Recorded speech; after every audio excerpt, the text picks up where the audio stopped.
संत का आशीर्वाद और सच्ची भक्ति का चमत्कार। तो चलिए शुरू करते हैं। साध संगत जी, बहुत समय पहले की बात है। एक घने जंगल के पास विरकातानंद नाम के एक महान संत का आश्रम था। वे सदैव ध्यान, सत्संग और भक्ति में लीन रहते थे। दूर दूर से लोग उनके दर्शन करने आते और उनके आशीर्वाद से अपने जीवन की समस्याओं का हल पाते। उसी राज्य में एक राजा था जो बहुत शक्तिशाली और धनवान था, लेकिन मन में कभी शांत नहीं रहता था। उसे हर समय भय लगा रहता था कि कोई उसकी सत्ता छीन ना ले। उसकी रातों की चिंता और रातें भी चिंता में ही कटती थी और वह हमेशा दुखी रहता था। राजा ने अपने मंत्रियों और विद्वानों से पूछा, मैं इतना धनवान हूँ, मेरे पास सब कुछ है, फिर भी मेरे मन को शांति क्यों नहीं मिलती। एक वृद्ध मंत्री ने सुझाव दिया, महाराज, संत के पास जाइए, वे आपके प्रश्न का उत्तर देंगे।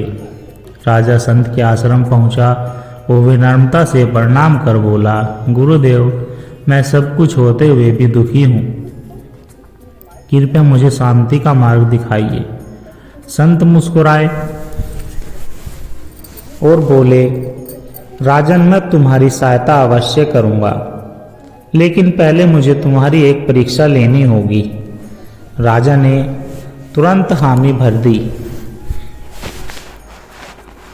संत ने राजा को एक छोटा सा दीपक दिया और कहा, इस दीपक को जलाकर अपने महल का पूरा भ्रमण करो, लेकिन ध्यान रहे दीपक की लौ बुझनी नहीं चाहिए। यदि लौ बुझी तो तुम्हें फिर से शुरुआत करनी होगी। राजा ने दीपक हाथ में लिया और धीरे धीरे महल का भ्रमण करने लगा। वह बहुत सावधान था कि हवा से दीपक न बुझ जाए। उसे अपने पूरे महल का दौरा किया और जब संत के पास लौटा तो बहुत प्रसन्न था। संत ने राजा से पूछा, बताओ राजन, महल का भ्रमण कैसा रहा? क्या तुमने अपने महल की सुंदरता का आनंद लिया? राजा थोड़ा सोच में पड़ गया और बोला, गुरुदेव, मैं महल का आनंद नहीं ले पाया क्योंकि मेरा पूरा ध्यान दीपक की लौ को बचाने में लगा था। संत मुस्कुराए और बोले, बस यही तुम्हारे प्रश्न का उत्तर है राजन। जैसे तुम्हारा पूरा ध्यान दीपक की लौ पर था, वैसे ही तुम्हारा मन संसारिक चिंताओं में लगा रहता है। तुम अपने महल, अपने राज्य, अपनी सत्ता को बचाने में इतने व्यस्त हो कि जीवन की असली शांति और आनंद का अनुभव ही नहीं कर पा रहे हो। राजा समझ गया कि उसका सारा ध्यान बाहरी चीजों पर था, जबकि सच्ची शांति अंदर ही होती है। उसने विनम्रता पूर्वक पूछा, गुरुदेव, तो मैं शांति कैसे पा सकता हूँ? संत ने उत्तर दिया, जिस तरह तुमने दीपक की लौ की रक्षा की, वैसे ही अपने मन की शुद्धता और ध्यान की रक्षा करो। नकारात्मक विचारों और सांसारिक मोह से दूर रहो। सच्ची शांति केवल ईश्वर और आत्मज्ञान से ही मिलती है। राजा ने संत की बातों को गंभीरता से लिया। उसने धीरे धीरे ध्यान और सत्संग करना शुरू किया। लोभ और भय को त्याग दिया और ईश्वर की भक्ति में मन लगाना शुरू कर दिया।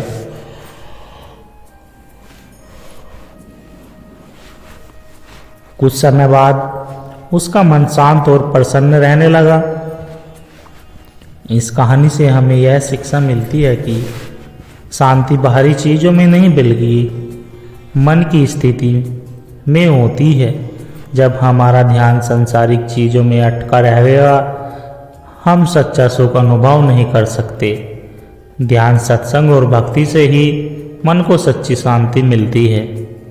सच्चा आनंद भौतिक चीजों में नहीं बल्कि आत्मज्ञान में है। जो अपने भीतर की शांति को पहचान लेता है, वही सच्चे सुख का अनुभव करता है। साथ संगत जी, सच्ची भक्ति का चमत्कार। बहुत समय पहले की बात है। एक छोटे से गांव में नामदेव नाम का एक गरीब ब्राह्मण रहता था। वह अत्यंत भक्तिपूर्ण जीवन जीता था और हर समय भगवान का स्मरण करता था।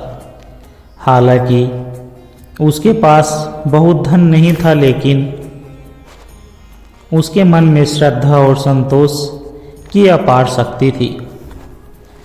नामदेव प्रतिदिन सुबह उठकर नदी में स्नान करता, फिर पास के मंदिर में जाकर भगवान की पूजा करता और भजन गाता। उसकी शक्ति इतनी गहरी थी कि गांव के लोग उसकी सादगी और समर्पण के कारण उसका बहुत सम्मान करते थे। लेकिन कुछ लोग ऐसा भी करते थे जो उसका मजाक उड़ाते और कहते, तू दिन रात भक्ति करता है मगर तुझे इससे क्या मिलता है? तेरी गरीबी दूर क्यों नहीं होती? नामदेव मुस्कुराकर जवाब देता है, भगवान मेरे पालनहार है। वे जब चाहेंगे मुझे हर चीज़ देंगे। मैं उनकी भक्ति में ही पूर्ण सुख अनुभव करता हूँ। एक दिन उस राज्य के राजा को नामदेव के बारे में पता चला। राजा को यह विश्वास नहीं हुआ कि कोई व्यक्ति बिना किसी स्वार्थ के भगवान की इतनी भक्ति कर सकता है। उसने सोचा, अगर यह सचमुच इतना बड़ा भक्त है तो इसे भगवान से सब कुछ मिल जाना चाहिए था। इसकी परीक्षा लेनी चाहिए। राजा ने अपने सैनिकों को आदेश दिया कि नामदेव को दरबार में बुलाया जाए। जब नामदेव पहुंचा तो राजा ने कहा, मैंने सुना है कि तुम बहुत बड़े भक्त हो। अगर तुम्हारी भक्ति इतनी महान है तो भगवान ने तुम्हें धनी क्यों नहीं बनाया?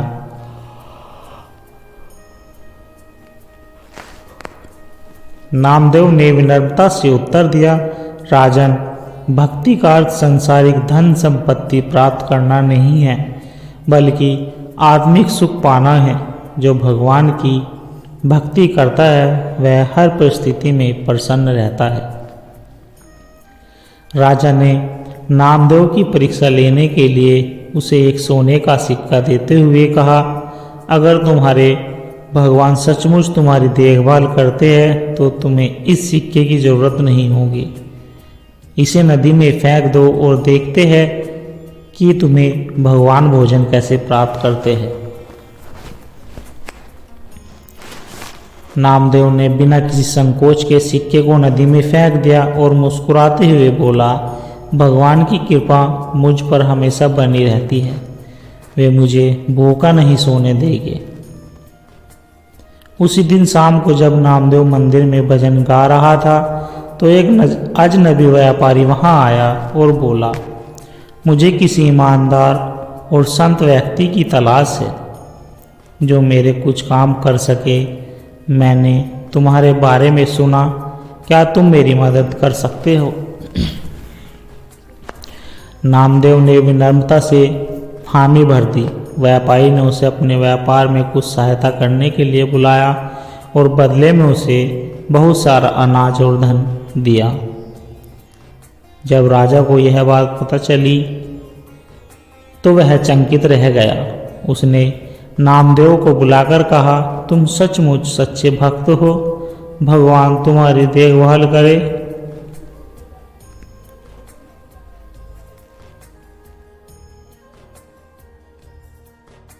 मैं अब समझ गया कि भक्ति का असली अर्थ क्या है। मुझे भी भक्ति का सही मार्ग दिखाओ। नामदेव ने राजा से कहा, सच्ची भक्ति का अर्थ केवल भगवान का नाम जपना नहीं है, बल्कि मन, वचन और कर्म से सच्चाई, दया और प्रेम का पालन करना है।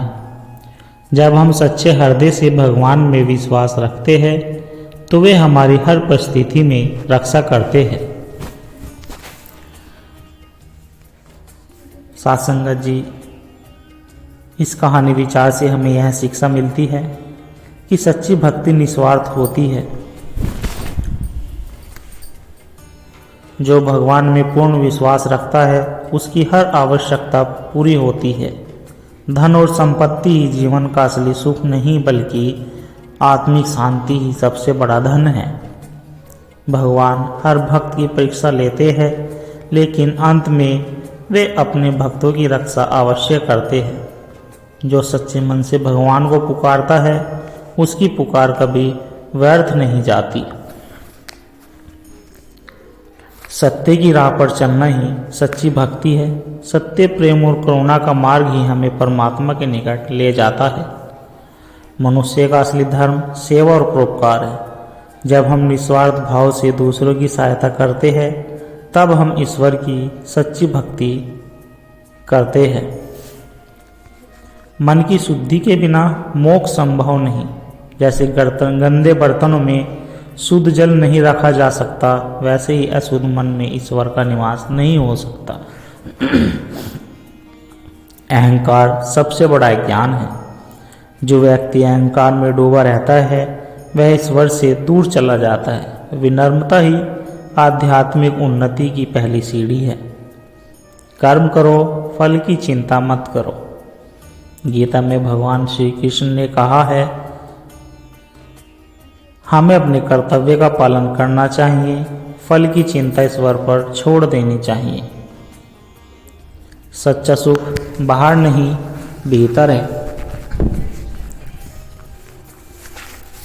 मनुष्य भौतिक चीजों में सुख खोजता है, लेकिन असली आनंद आत्मा की शांति में है, जो केवल सत्संग, साधना और सत्य आचरण से प्राप्त होती है। सत्संग जीवन को प्रकाशित करता है। जैसे दीपक अंधकार को दूर करता है, वैसे ही सत्संग हमें अज्ञानता से मुक्त करता है और सच्चे ज्ञान की ओर ले जाता है। संयम और साधना से ही आत्मिक शक्ति बढ़ती है। जिसने अपने मन, वाणी और कर्म पर संयम रखा, वही सच्चा योगी और साधक है। संतोष ही सबसे बड़ा धन है।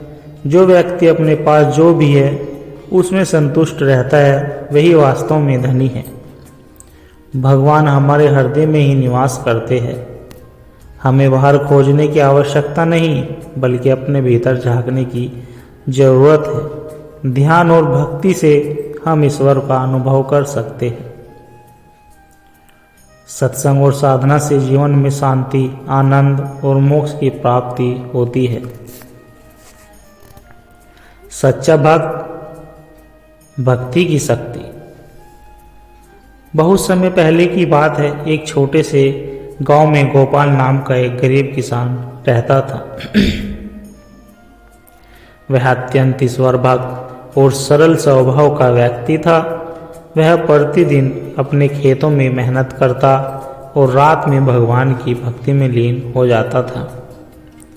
गोपाल के पास ज़्यादा धन नहीं था, लेकिन उसके मन में संतोष और भक्ति की अपार शक्ति भरी थी। गांव के लोग अक्सर गोपाल का मजाक उड़ाते थे। वे कहते थे, तू सारा समय भजन कीर्तन में ही क्यों लगा रहता है?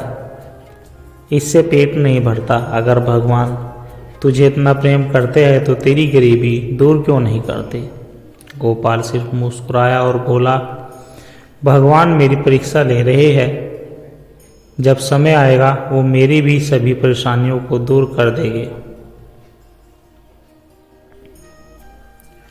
एक दिन गांव में राजा का दौर हुआ। राजा को जब गोपाल के बारे में पता चला तो उसने सोचा कि इस भक्त की परीक्षा लेनी चाहिए। राजा ने गोपाल को बुलाकर कहा, मैंने सुना है कि तू बड़ा भक्त है। अगर तेरी भक्ति सच्ची है तो तेरा भगवान तुझे भोजन क्यों नहीं देता? तू मेरे महल में आकर काम कर रहा है, तुझे रोज भर पेट भोजन मिलेगा। गोपाल ने विनम्रता से उत्तर दिया, राजन, भगवान मेरे पालनहार है। जब तक वे चाहेंगे मुझे कोई कमी नहीं होगी। राजा ने सोचा कि गोपाल अंधविश्वासी है, उसने गांव वालों को भी इस पर हंसते देखा। अगले दिन जब गोपाल खेत में काम कर रहा था तो अचानक आकाश में घने बादल छा गए। तेज बारिश होने लगी। गोपाल बारिश से बचने के लिए पुराने मंदिर में शरण लेने गया। मंदिर के अंदर उसे जमीन पर एक चमकती हुई थैली मिली। जब उसने थैली खोली तो उसमें सोने के सिक्के और एक चिट्ठी थी। उस चिट्ठी में लिखा था, प्रिय गोपाल, यह तेरे भगवान की ओर से एक उपहार है। तो अपनी सच्ची भक्ति के कारण इस योग्य है। इस धन का उपयोग अपने और दूसरों की भलाई के लिए कर। गोपाल की आंखों में आंसू आ गए। उसने भगवान को धन्यवाद दिया और इस धन से गांव में एक बड़ा सत्संग भवन बनवाया, जहां सभी लोग भक्ति और ज्ञान की शिक्षा पा सके। जब राजा को इस चमत्कार की खबर मिली तो वह गोपाल के पास आया और कहा, मैंने तेरी भक्ति की परीक्षा ली थी, परंतु तेरी सच्ची श्रद्धा ने ही तुझे भगवान का आशीर्वाद दिलाया। मुझे क्षमा कर दे।